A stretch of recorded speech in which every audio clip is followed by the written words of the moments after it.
untuk kami, berdoalah untuk saya. Puji Tuhan saudara, firman Tuhan pada pagi hari ini saya berikan judul tentang masa depan. Itu kita baca dari Amsal 23 ayat 17 sampai 19. Demikian bunyi firman Tuhan. Janganlah hatimu iri kepada orang-orang yang berdosa, tetapi takutlah akan Tuhan senantiasa.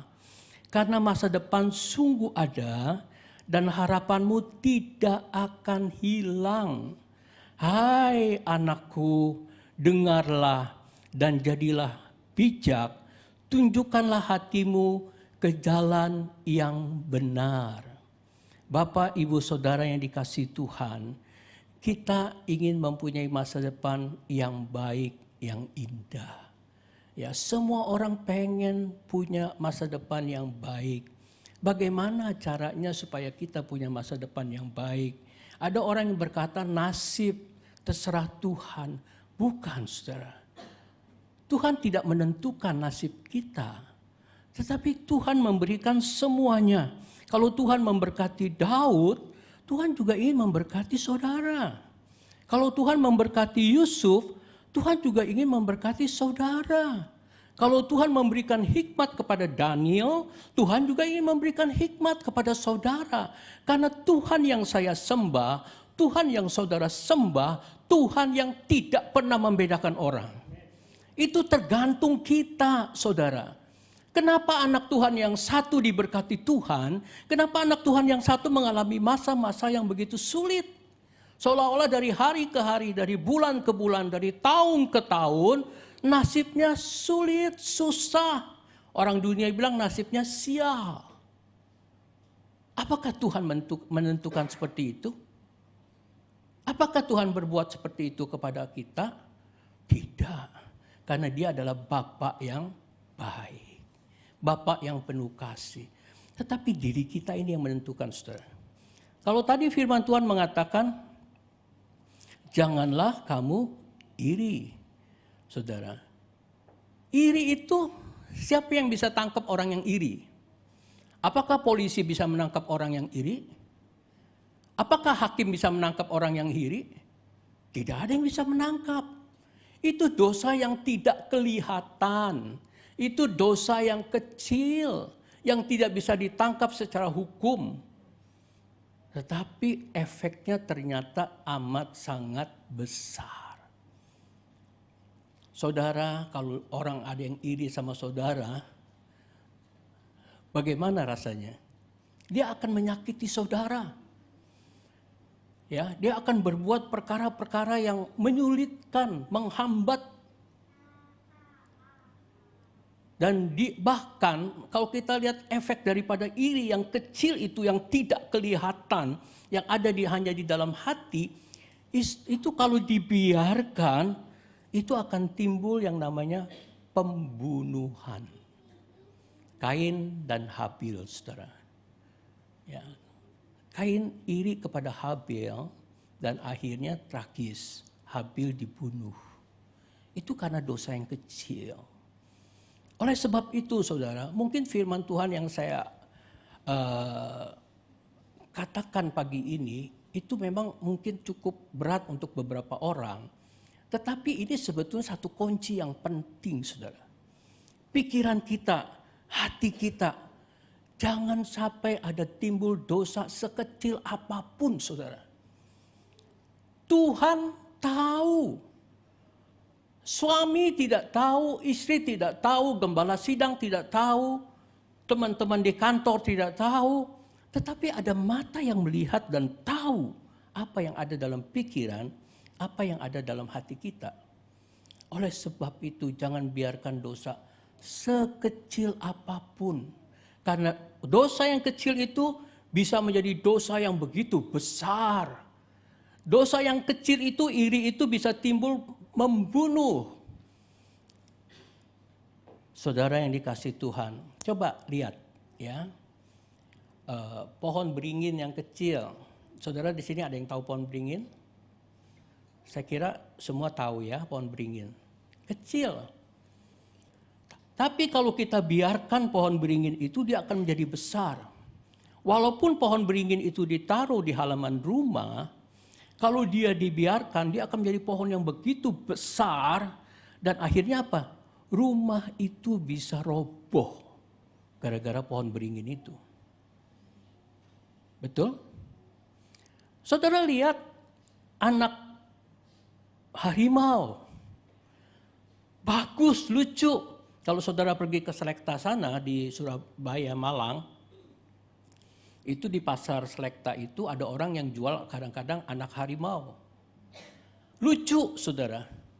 Saudara kalau ditawari, Pak beli anak harimau makannya cuma, dia bilangnya sih begini, Pak beli anak harimau makannya cuma rumput-rumputan. Ya.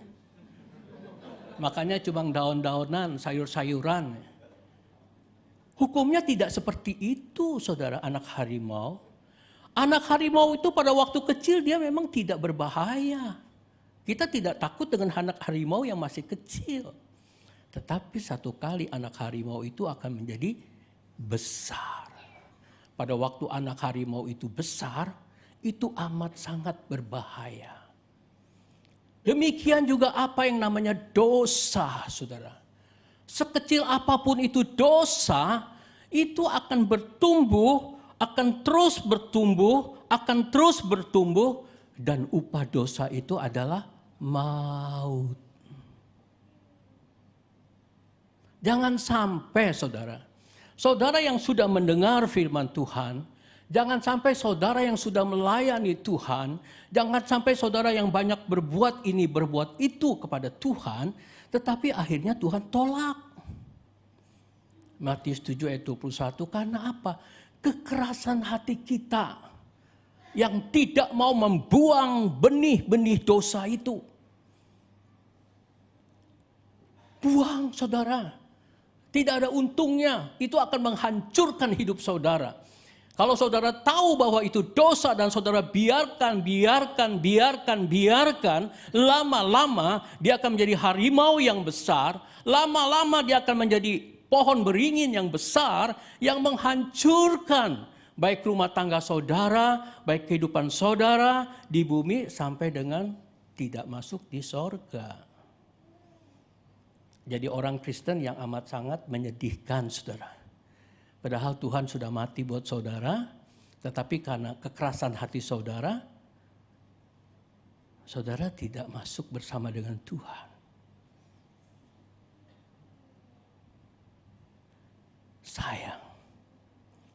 Sayang saudara ya. Di dalam Pengkhotbah 9 ayat 12, tambahan pula, tiada diketahui orang akan ajalnya. Tidak diketahui orang akan ajalnya. Kedatangan Tuhan itu ada dua, saudara. Saudara akan bertemu Tuhan pada waktu nafiri dibunyikan, 1 Tesalonika 4 ayat 16. Ya, kala Allah dibunyikan, Tuhan Yesus turun dari sorga, kubur-kubur orang yang mati di dalam Tuhan itu pecah. Ya, dia bersama dengan rohnya terangkat ke sorga. Kemudian orang-orang yang percaya kepada Tuhan yang sungguh-sungguh akan mengalami pengangkatan. Itu yang kita nantikan, saudara. Itu yang kita harapkan. Tetapi kedatangan Tuhan yang nomor dua, seperti Amos 4 ayat 12. Hai Israel, bersedialah untuk kedatangan Tuhan. Saya dan saudara ini disuruh bersedia, disuruh berjaga-jaga untuk kedatangan Tuhan. Karena firman Tuhan tambahan pula tiada diketahui orang akan ajalnya. Satu kejadian yang baru terjadi di keluarga kami ya saudara. Itu kakak kandung saya, telepon ke istri saya. Tak, nama istri saya itu Rita. Ya, tak, Cici terkejut nih. Kenapa Ci? Teman Cici itu lagi setir mobil, tiba-tiba dia ke pinggir, mati nih. Terus yang kedua, teman Cici lagi setir mobil, mati. Cici kaget, takut, terkejut. Istri saya bilang, ya makanya kita harus terus dekat sama Tuhan. Ya, Tetapi yang lebih mengagetkan lagi, beberapa bulan, mungkin 1 bulan setelah dia cerita, anaknya itu lagi di kantor, saudara. Saya lihat rekaman CCTV-nya, anaknya lagi di kantor, lagi duduk, lagi buka WhatsApp dengan istrinya, dia bilang, aku kok terasa lelah sekali ya, capek sekali nih. Tiba-tiba dia begini, mati, saudara. Umurnya masih 51 tahun.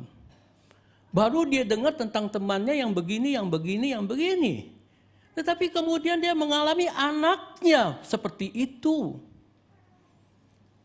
Bapak, Ibu, Saudara yang dikasihi Tuhan, kita tidak tahu apa yang akan terjadi. Tetapi firman Tuhan mengingatkan saya dan saudara untuk selalu bersedia dan berjaga-jaga. Karena kita tidak tahu ajal kita itu kapan. Oleh sebab itu saudara-saudara yang dikasihi Tuhan, kalau ada dosa sekecil apapun yang di dalam pikiran kita, dosa itu mulai masuk di dalam pikiran. Ya, dalam pikiran mungkin ada kemarahan. Dalam pikiran mungkin ada kebencian. Di dalam pikiran mungkin ada percabulan. Di dalam pikiran mungkin ada iri. Di dalam pikiran mungkin ada perkara-perkara yang kita akan lakukan untuk berbuat kesalahan. Mungkin untuk korupsi dan lain-lain sebagainya. Buang. Kalau masih dalam pikiran itu gampang, saudara. Itu seperti benihnya ular. Ya, seperti telur ular atau anak ular, saudara. Itu masih kecil. Saudara mau bunuh dia gampang sekali. Tetapi kalau sudah dibiarkan parkir, masuk di ke hati, masuk di keinginan, masuk di kehendak, mati di pagut ular. Oh, haleluya. Puji Tuhan. Tuhan menghendaki masa depan kita indah. Masa depan indah itu adalah masa depan yang bisa berjalan bersama dengan Tuhan. Bagaimana kita bisa berjalan bersama dengan Tuhan setiap saat? Berjalan bersama Tuhan itu adalah berjalan di dalam kesucian, berjalan di dalam kekudusan, berjalan di dalam pimpinan Roh Kudus. Maaf saudara ya, karena memang beberapa hari ini saya agak batuk. Jadi minta maaf. Di dalam Yakobus 3 ayat 16, sebab di mana ada iri hati dan mementingkan diri sendiri, di situ ada kekacauan dan segala macam perbuatan jahat. Jadi iri hati itu sumber kekacauan, sumber perbuatan jahat. Ya, jadi iri hati atau dosa-dosa itu adalah sumber kekacauan, sumber perbuatan jahat. Jangan saudara ya, jangan dibiarkan. Kejadian 4 ayat 6 dan 7, firman Tuhan berbunyi demikian. Ayat 6, firman Tuhan kepada Kain, mengapa hatimu panas dan mukamu muram?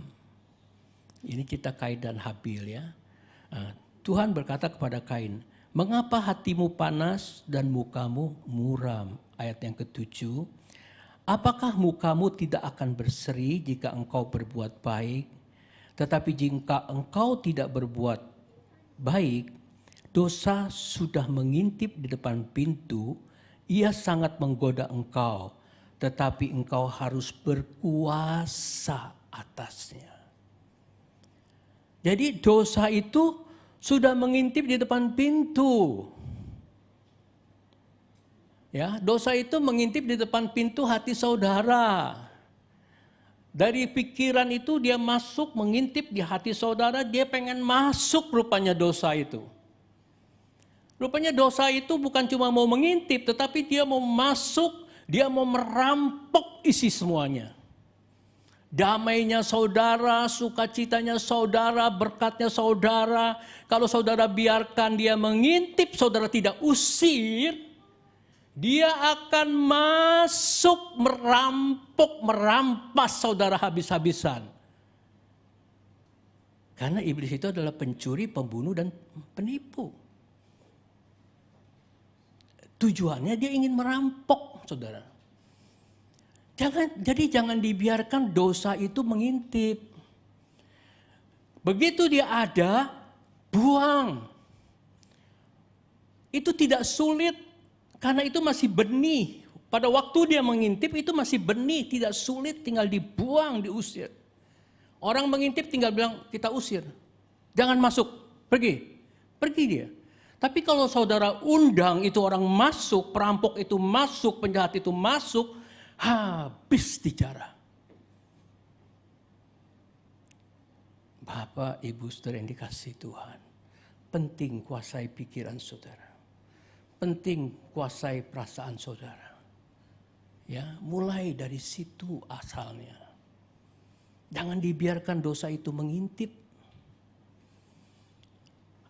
Dosa itu mau masuk, usir langsung. Dosa percabulan mau masuk, usir. Pornografi nggak apa-apa, aku cuma lihat begitu aja, nggak ada artinya. Itu dibiarkan dosa itu mengintip, saudara. Aku bisa ambil uang, gajiku nggak naik-naik, aku bikin naik sendiri. Bosku pelit, aku mau bikin naik gajiku karena gajiku nggak naik-naik. Apa ya yang aku bisa ambil? Itu dosa mengintip, saudara. Begitu ada pikiran seperti itu, buang dalam nama Yesus.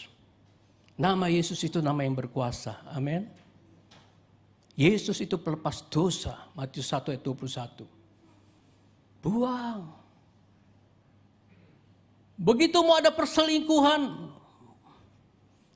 saudara, jangan. Saudara lihat efek daripada perselingkuhan. Daud, orang yang begitu indah, begitu rohani, dia selingkuh, habis rumah tangganya. Habis rumah tangganya. Tidak ada perselingkuhan itu yang membuat saudara bahagia. Tidak ada perbuatan daging yang membuat saudara berbahagia. Kalau saudara hidup menurut firman Tuhan, kalau saudara hidup di dalam kesucian, kalau saudara hidup di dalam kekudusan, disitulah tempat letak kebahagiaan yang sesungguhnya, karena hadirat Tuhan turun dan Tuhan hidup bersama dengan saudara. Amin. Amin. Jangan saudara berpikir dengan aku kerja mati-matian. Aku pengen punya target untuk sekian tahun menjadi orang ini, orang itu, punya ini, punya itu. Aduh, saudara. No. Kerja memang harus rajin. Firman Tuhan berkata, kalau engkau malas belajar sama semut. Kalau engkau malas, jangan engkau makan. Tapi Tuhan ingin saudara tidak mencintai mamon. Orang yang bekerjanya terus menerus sampai melupakan Tuhan, itulah orang yang mencintai mamon. Orang yang bekerja terus menerus sampai tidak ada waktu untuk berdoa, sehingga tidak ada waktu untuk membaca firman, sehingga tidak ada waktu untuk keluarga, sehingga tidak ada waktu untuk beribadah kepada Tuhan seperti hari ini, itulah orang yang mencintai mamon. Dan Tuhan berkata, engkau tidak bisa mencintai Allah dan mamon bersama-sama. No. Tapi firman Tuhan berkata apa? Carilah dahulu kerajaan Allah beserta dengan segala kebenarannya.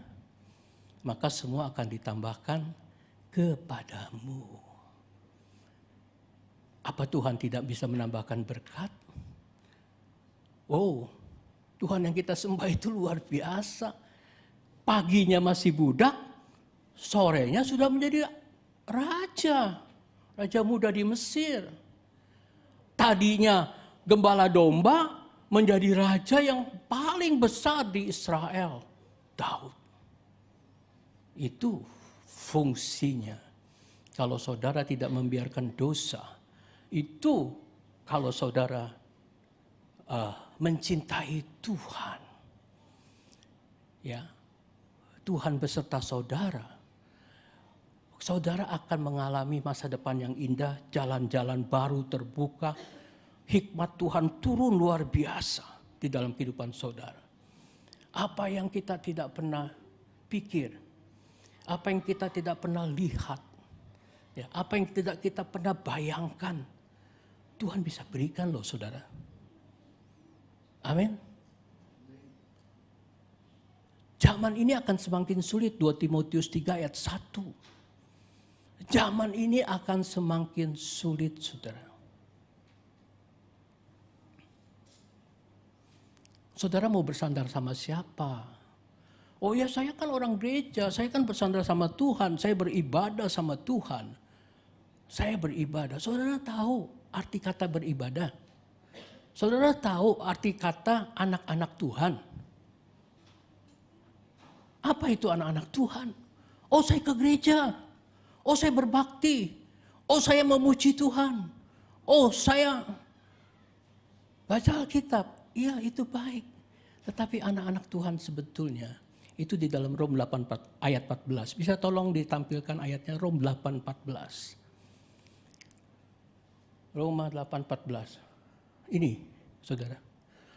Semua orang yang dipimpin Roh Allah adalah anak Allah.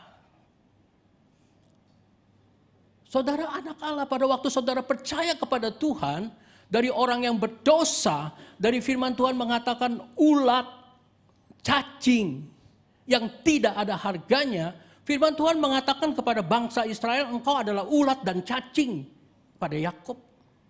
Cacing Yakub katanya. Diubah menjadi anak-anak Allah. Dan setelah diubah jadi anak-anak Allah, rencana Allah buat saya dan saudara yang sesungguhnya adalah dipimpin oleh Roh Allah. Jadi bukannya kalian hanya beribadah, datang ke gereja, itu baik. Tetapi di dalam hidup kita sehari-hari, di dalam hidup saya, saudara sehari-hari, itu buang segala dosa-dosa. Walaupun itu hanya benih-benih dosa, buang dalam pikiran kita dan hiduplah dipimpin dengan Roh Allah. Itulah anak-anak Allah. Amin. Saudara, anak-anak Allah? Anak-anak Allah? Buang segala dosa walaupun itu kecil. Dan hidup dipimpin Roh Allah. Hidup dipimpin Roh Allah itu apa? Hidup dipimpin firman yang dihidupkan oleh Roh Kudus. Roh Kudus itu luar biasa, saudara. Betul-betul luar biasa. Saya mengalami begitu banyak melihat, saudara ya. Roh Kudus itu luar biasa. Ada seorang bapak, anaknya itu tiba-tiba dikeroyok oleh puluhan orang, saudara. Anak itu nggak salah, dia lagi mengantarkan bapaknya. Karena rasis aja ya. Akhirnya orang yang pulang dari satu tempat ibadah itu mengeroyok dia begitu banyak. Si bapak bingung nih ngeliat anak dikeroyok begitu banyak. Saudara, akhirnya harus apa? Si bapak itu cuma berkata, stop. Orang itu berdiri jadi patung, saudara. Berdiri jadi patung. Terus bapaknya bilang, ayo pulang, ayo pulang. Dibawa naik motor sama bapaknya. Selesai kasusnya. Kalau enggak jadi apa anak itu, saudara? Roh Kudus itu luar biasa. Ada seorang anak, saudara, nakal bukan main. Pulangnya selalu malam, perbuatannya itu sukanya berkelahi. Kalau pulang itu bajunya robek. Kalau dia udah menang balapan itu dia mundurin mobilnya, dia tabrakin orang. Anggota DPR dipukulin. Kalau perlu berantem sama orang itu, dia pengennya itu, dia pernah melakukan kepala orang itu dipegang, dipukulkan ke kap mesin. Dikasih tahu sudah tidak bisa, dimarahi tidak bisa. Akhirnya apa yang dilakukan oleh bapaknya? Bapaknya ibunya berpuasa, papanya setiap kali anak itu pulang malam ditungguin, saudara. Cuma bisa didoakan. Didoakan. Satu kali, pada waktu ada khotbah seorang hamba Tuhan, ya, hamba Tuhan itu mengajak untuk penuh Roh Kudus, berbahasa roh. Dia diam, dia duduk. Tiba-tiba Roh Kudus turun. Dia berbahasa roh berjam-jam, anak itu, saudara. Dia hubungin bapaknya sambil berbahasa roh. Anak itu tinggal di luar kota. Beda dengan bapaknya. Jadi pakai telepon itu berjam-jam, dia berbahasa roh, dia menangis, dia tertawa, dia berbahasa roh. Hidupnya dirubah luar biasa, saudara. Berubah dan berubah dan berubah. Itu dia mengisap rokok, itu tidak pernah dia bisa berhenti dan berpak-pak dia mengisap rokok. Tiba-tiba Tuhan bicara sama dia, tinggalkan 3 batang rokokmu, jangan dibuang. Karena dia udah gak mau ngerokok, setelah itu dia lepas rokoknya. Tinggalkan 3 batang rokok itu, jangan kamu buang. Taruh di depan mejamu. Diturutin, saudara. Ditaruhlah 3 batang rokok itu. Berminggu-minggu rokok itu masih ada 3 batang, tidak pernah dia ingin lagi mengisap. Setelah itu dibuang. Setelah itu Tuhan pakai anak muda ini. Saya baru ngelihat seperti itu. Ya, memang banyak kalau saya lihat di TV itu pelayanan hamba-hamba Tuhan itu hebat-hebat, saudara. Bukan main hebatnya. Ya. Nah, saya baru tahu seperti itu, saudara. Pada waktu dia mulai melayani, dia dapat tugas untuk camp pelajar, ya, terus baptisan Roh Kudus. Ya. Dia bawa firman, sudah bawa firman, tapi Roh Kudus itu bekerja sampai dia tidak bisa tahan. Dia nggak bisa firman, dia cuma ngelewat begini orang jatuh, blok. Dia lewat situ orang jatuh, pimpinan pujian jatuh, berbahasa roh. Orang yang nggak bisa belum penuh Roh Kudus berbahasa roh. Luar biasa. Luar biasa kejadian saat itu. Tuhan merubahkan orang itu, anak muda itu luar biasa. Saudara punya firman Tuhan. Saudara punya Roh Kudus. Tidak ada persoalan yang tidak bisa diselesaikan, saudara. Tidak ada masalah seberat apapun yang tidak bisa diselesaikan. Yang penting saudara bergantung penuh pada firman Tuhan, bergantung penuh kepada Roh Kudus, buang segala dosa-dosa yang ada. Karena dosa-dosa itu Ibrani 11 ayat 1 itu seperti beban yang merintangi. Saudara membawa beban itu di dalam kehidupan saudara, merintangi kehidupan saudara. Bagaimana saudara bisa berjalan dengan enak kalau saudara membawa beban yang berat? Saudara akan menjadi orang Kristen dengan beban yang berat, yang merintangi jalan hidup saudara, yang merintangi kemajuan saudara, yang merintangi keberuntungan saudara, yang merintangi masa depan saudara karena dosa. Jangan sampai itu terjadi. Amin. Haleluya. Oh, terima kasih Tuhan. Ini manusia, saudara ya. Roma 7, 21 sampai 25. Demikianlah aku dapati hukum ini. Jika aku menghendaki berbuat apa yang baik, ya. Semua manusia itu ingin berbuat baik, betul? Saudara ingin berbuat baik, betul? Saudara yang ingin berbuat baik, angkat tangan saudara. Semua manusia itu inginnya berbuat baik. Ya. Jika aku menghendaki berbuat apa yang baik, yang jahat itu ada padaku. Jadi saudara ingin berbuat baik. Tetapi yang jahat itu ada juga. Adam itu membawa dosa keturunan. Jadi saudara lihat anak kecil itu. Anak kecil kok siapa yang ngajari? Papa mamanya ada yang pernah ngajari anak berbohong? Papa mamanya ada yang pernah mengajari anak mencuri?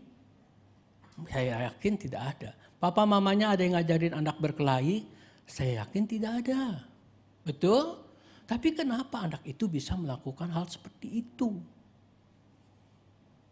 rencana yang jahat itu ada pada anak itu. Ya. Sebab di dalam batinku aku suka hukum Allah. Saudara tahu bahwa hukum Allah itu adalah hukum yang benar. Hukum yang tidak ada salahnya. Makanya kalau ada orang konseling sama saya, itu kebetulan oleh anugerah Tuhan saya diberikan di gereja pelayanan untuk mengkonseling orang yang mau menikah. Saya cuma biar pesan sama mereka, ya, kamu tidak benar, kamu juga tidak benar. Kamu tahu siapa yang benar? Tuhan. Hukum Allah yang benar. Kalau kamu mau rumah tangga mau berbahagia, satu, tunduk pada hukum Allah. Kamu suami tunduk pada hukum Allah, istri tunduk pada hukum Allah. Cuma itu yang benar, itu yang jadi patokanmu. Kalau dikatakan, hai istri tunduk pada suamimu, hai suami kasihlah istrimu. Kadang-kadang ayat ini dipakai buat berkelahi, saudara. Orang Kristen berkelainya di ayat ini. Istri mengerti ayat ini, suami mengerti ayat ini. Suaminya pakai, hai istri, firman Tuhan bilang Efesus 5 bilang ini, kamu harus tunduk pada aku. Si istri juga bilang, hai suami, firman Tuhan bilang, engkau harus mengasihi aku. Mana yang betul, saudara? Apa betul begini? Apa betul ayat firman Tuhan dipakai untuk berkelahi? Itu namanya setan menunggangi hidup orang itu untuk memakai ayat firman Tuhan untuk berkelahi. Karena kalau firman Tuhan itu tidak mendatangkan pertengkaran, keributan. Firman Tuhan itu mendatangkan damai sejahtera dan perdamaian, betul? Ayat itu sebelum kau sampaikan kepada suamimu, lakukan dulu, tunduk dulu pada suamimu. Pasti suamimu mengasihi engkau karena engkau mengasihi firman Tuhan, karena engkau percaya pada firman Tuhan, karena engkau mau taat pada firman Tuhan, maka Tuhan berserta dengan kamu, maka suamimu akan menjadi suami yang mengasihi engkau. Amin. Dan sebaliknya, sebelum suami mengatakan istri harus tunduk, suami harus melakukan dulu. Dia kan ingat, firman itu kan sepasang. Oh, berarti bagianku aku harus genapi dulu dong. Kasih dulu istriku dong. Peluklah istri. Maaf ya mami, papi juga ada salahnya. Peluk, cium. Saya yakin kalau suami itu mengasihi istri, maka istri itu otomatis akan tunduk. Amin. Karena di saat kita melakukan firman Tuhan, disitulah Tuhan beserta kita dan Tuhan akan melakukan perkara-perkara yang besar. Amin. Di situ Bapak Ibu Saudara yang dikasihi Tuhan. Sebab di dalam batinku aku suka akan hukum Allah. Tetapi di dalam anggota-anggota tubuhku aku melihat hukum lain yang berjuang melawan hukum akal budiku dan membuat aku menjadi tawanan hukum dosa yang ada di dalam anggota-anggota tubuhku. Aku manusia celaka. Nah ini. Aku manusia celaka. Manusia itu celaka sebetulnya saudara karena apa? Dia tahu hukum Allah. Dia ingin melakukan hukum Allah. Si Paulus ini tahu hukum Allah. Dia ingin melakukan hukum Allah tapi dia tidak bisa. Aku ingin melakukan yang baik. Aku ingin mengasihi istriku. Aku ingin mengasihi suamiku. Tapi aku tidak bisa. Aku sebel melihatnya. Aku sebel melihat perbuatannya. Tapi ada satu jawabannya. Siapakah yang akan melepaskan aku dari tubuh maut ini? Aku tidak bisa, aku tidak bisa, saya tidak bisa, saya tidak bisa. Saya mau tapi saya tidak bisa. Kesombongan, keangkuhan manusia itu membuat tidak bisa. Dosa manusia itu membuat tidak bisa untuk melakukan perbuatan-perbuatan yang baik. Siapakah yang melepaskan aku dari tubuh maut ini? Ayat 25 jawabannya. Syukur kepada Allah oleh Yesus Kristus Tuhan kita. Saudara sudah punya Tuhan Yesus, amin. Di situ kekuatan saudara. Tuhan Yesus itu siapa sih? Firman. Yohanes 1 ayat 1, pada mulanya adalah firman dan firman itu menjadi manusia. Tuhan Yesus itu firman. Saudara ini punya firman, punya firman, punya firman. Itu yang harus kita junjung tinggi, saudara. Itu yang harus menjadi sesuatu yang paling utama di dalam hidup kita, itu adalah firman. Penting, saudara, firman Tuhan itu. Oleh sebab itu pada waktu saudara datang beribadah, berdoalah supaya hamba Tuhan itu menyampaikan firman yang menjadi kebutuhan saudara. Dan perhatikan dan taati firman Tuhan itu. Itulah fungsinya saya dan saudara itu beribadah kepada Tuhan. Taati firman Tuhan itu. Yesus itu pelepas dosa. Dengan kekuatan sendiri kita tidak bisa melepaskan dosa. Di dalam Matius 11 ayat 28, ini Tuhan kita itu memang ajaib ya. Marilah kepadaku semua yang letih lesu dan berbeban berat, aku akan memberi kelegaan kepadamu. Manusia tidak bisa seperti ini, saudara. Saya pernah punya pengalaman dengar dari cerita satu orang anak muda. Dia bilang kepada bapaknya, "Pap, nih, pada waktu usahaku sukses," dia bilang, "waduh, ntar aku diteleponin nih." Nah, satu kali dia telepon padaku, "Pap, nih, apa?" dia bilang. Kamu gimana kabarmu? Waduh, aku lagi susah, bisnisku lagi begini. Udah dulu ya, gue lagi sibuk nih, sorry ya. Tutup, saudara. Itu manusia. Jadi jangan harap pada manusia, saudara. Manusia itu mengecewakan, tetapi kalau saudara harap kepada Tuhan, Tuhan mengundang saudara yang letih lesu berbeban berat, aku akan memberikan kelegaan kepadamu. Siapa yang dapat memberikan saudara kelegaan? Siapa yang dapat memberikan saudara kelepasan dari beban saudara, dari penderitaan saudara, dari masalah saudara? Tuhan. Datanglah kepada Tuhan dengan segenap hatimu.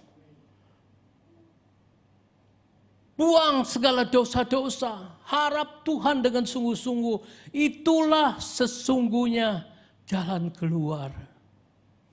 Jalan kemenangan. Jalan masa depan yang indah. Saudara yang dikasihi Tuhan. Di dalam Mazmur 38 ayat yang kelima. Kesalahanku telah menimpa kepalaku. Semuanya seperti beban berat yang menjadi terlalu berat bagiku. Saudara lihat dosa. Dosa itu bikin kepala kita itu berat, pusing, putus asa. Sebab di sini dikatakan semua seperti beban berat yang menjadi terlalu berat bagiku.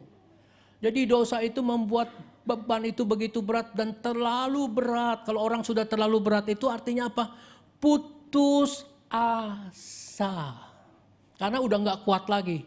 Tuhan, aku udah gak kuat lagi.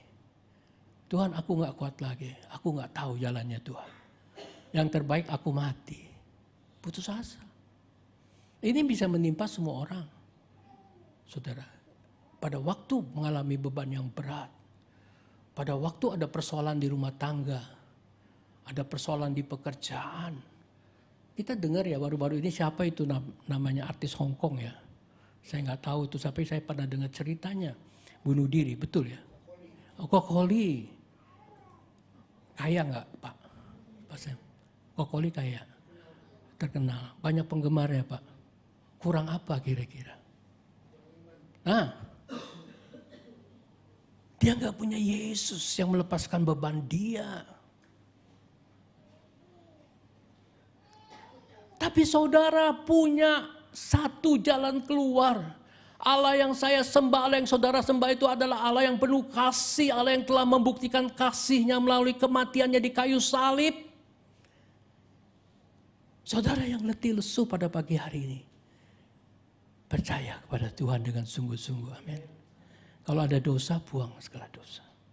Tuhan pasti tolong saudara. Amin. Ada kuasa di dalam Tuhan. Saya tidak perpanjang ya firman Tuhan ini, karena tinggal 6 menit 34 detik. Ya, tapi intinya, miliki Yesus, hidup dipimpin Roh. Roh Kudus itu luar biasa, saudara. 1 Korintus 14 ayat 2, kalau saudara berkata-kata dengan bahasa roh, itu saudara berkata-kata kepada Allah. Tidak ada satu orang yang bisa mengerti. Kalau saudara berdoa dengan akal budi, baik. Saya kalau berdoa dengan orang lain, saya pernah diajak satu kali ke gereja, saudara ya. Gereja itu gereja yang tidak percaya bahasa roh. Ya saya nggak berbahasa roh, saudara. Supaya saya nggak jadi batu sesontohan. Tapi kita gereja karismatik. Itu punya Roh Kudus yang luar biasa. Saudara lihat perkembangan gereja-gereja karismatik. Saudara lihat pelayanan Bonke di Afrika. Begitu besar, begitu banyak. Itu bukan karena Bonke. Itu karena kuasa Tuhan yang luar biasa. Di mana-mana gereja karismatik itu berkembang. Kita ada praise and worship, kita ada pujian, kita ada penyembahan. Kita tidak bisa membalas apa-apa kepada Tuhan yang begitu baik, kecuali hanya menyembah Dia. Menyembah yang Tuhan ingini adalah apa, saudara? Menyembah di dalam roh dan kebenaran. Bisa tolong tampilin Yohanes 4, 23, 24. Tuhan berkata, tetapi masanya akan datang. Ya saudara, masanya tuh waktu itu kan Tuhan masih hidup di dunia. Nah masanya akan datang. Nah setelah itu kan Tuhan diangkat ke sorga ya. Roh Kudus dicurahkan. Nah dan sekarang sudah sampai. Pada waktu Tuhan mati di kayu salib, Tuhan mati, Tuhan terangkat ke sorga, itu sudah sampai. Bahwa segala penyembah yang benar itu, segala penyembah yang benar itu akan menyembah Bapa dalam roh dan kebenaran. Jadi kalau saudara di sini gereja karismatik, saudara menyembahlah di dalam roh. Nih ya, bagian yang penting nih. Karena Bapa itu berkenan akan orang yang sedemikian itulah menyembah Dia. Ayat 24 nih, saudara baca. Allah itu roh adanya. Maka orang yang menyembah Dia wajiblah. Ada yang punya Alkitab bahasa Inggris? Coba baca. Must. Harus. Menyembah dengan roh dan kebenaran, harus. Ya, kita jangan jadi batu sontohan, saudara. Kalau pada orang-orang bukan karismatik, saudara jangan menyembah dengan bahasa roh.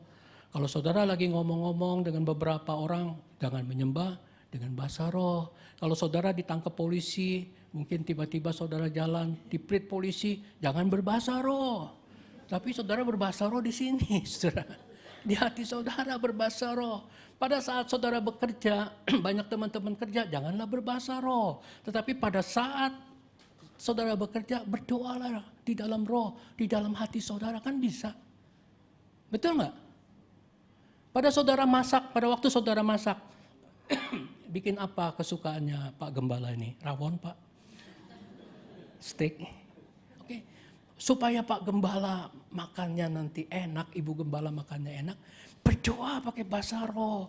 Tapi jangan keluar, itu kan banyak pelayan-pelayan yang gak mengerti bahasa roh. Supaya saudara tidak menjadi batu sontohan. Lebih baik saudara pakai bahasa Indonesia pada orang yang tidak memakai bahasa roh. Tetapi kalau kita gereja karismatik, Paulus tidak melarang kita berbahasa roh. Saudara yang bisa berbahasa roh, berbahasa roh. Saudara yang tidak bisa berbahasa roh, berdoa dengan akal budi. Menyanyi. Terus menyanyi. Roh Kudus itu bisa turun loh saudara. Tuh ada istri saya. Nah, istri saya yang cantik itu di belakang. Oh haleluya. Tanya dia nanti pulang, di mana dia penuh Roh Kudus? Di rumah. Berapa jam dia penuh dengan Roh Kudus? 3 jam lebih, saudara. Saya penuh Roh Kudus di mana? Itu di tempatnya Pastor Lydia. Pada waktu hamba Tuhan Benjamin Seriton itu main, itu udah 40 tahun mungkin, udah lama. Dia nyanyi, curahkan Tuhanku hujan rohmu. Pada saat lagu itu dinyanyikan, saya berbahasa roh, saudara, di gereja. Pemuda itu di rumah, dia berbahasa roh. Keponakan istri saya itu orang Katolik.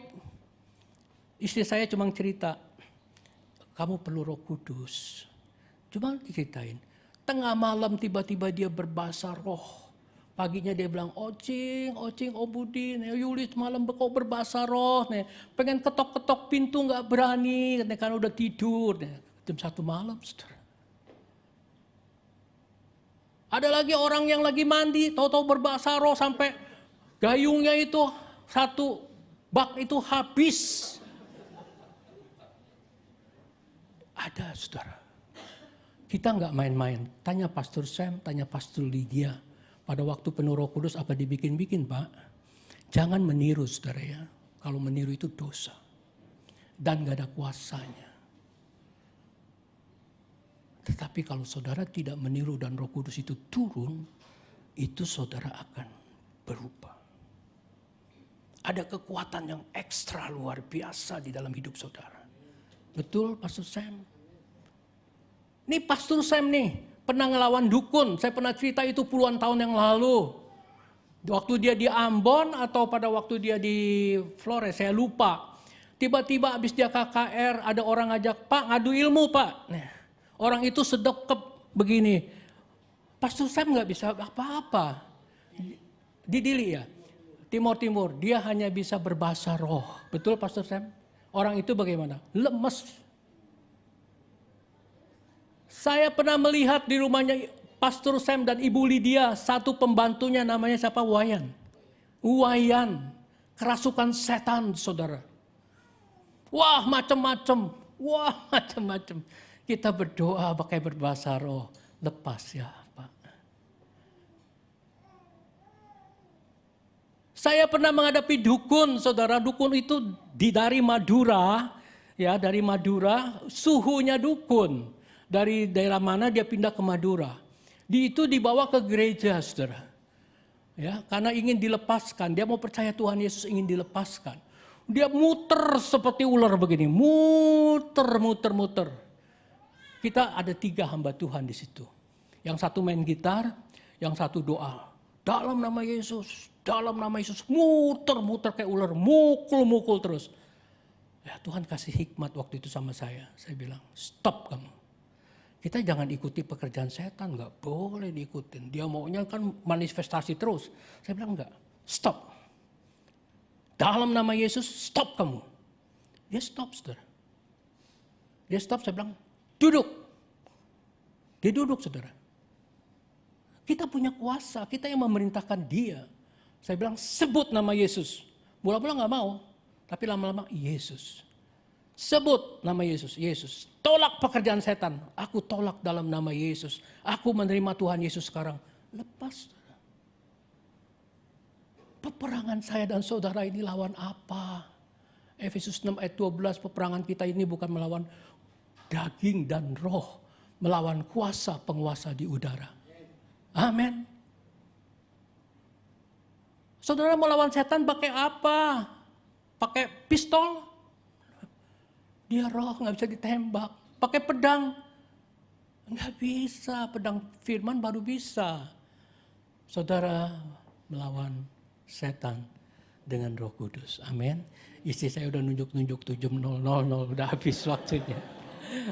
Oke lah, mungkin kalau Tuhan izinkan nanti akan datang bisa disambung lagi ya.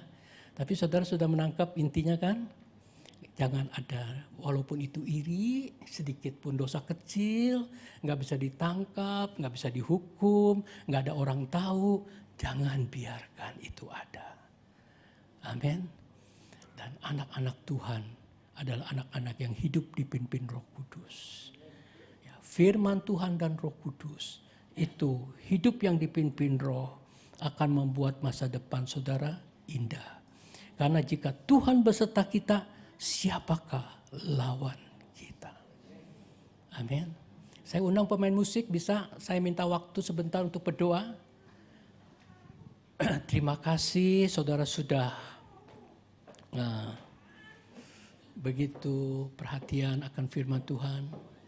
Saya senang di tempat ini, saya berbahagia di tempat adik saya, Pak Sam, Pastor Lydia, juga di tengah-tengah saudara ya. Saya suka cita. Saya tidak bisa berbuat apa-apa saudara. Sungguh saya tidak bisa berbuat apa-apa.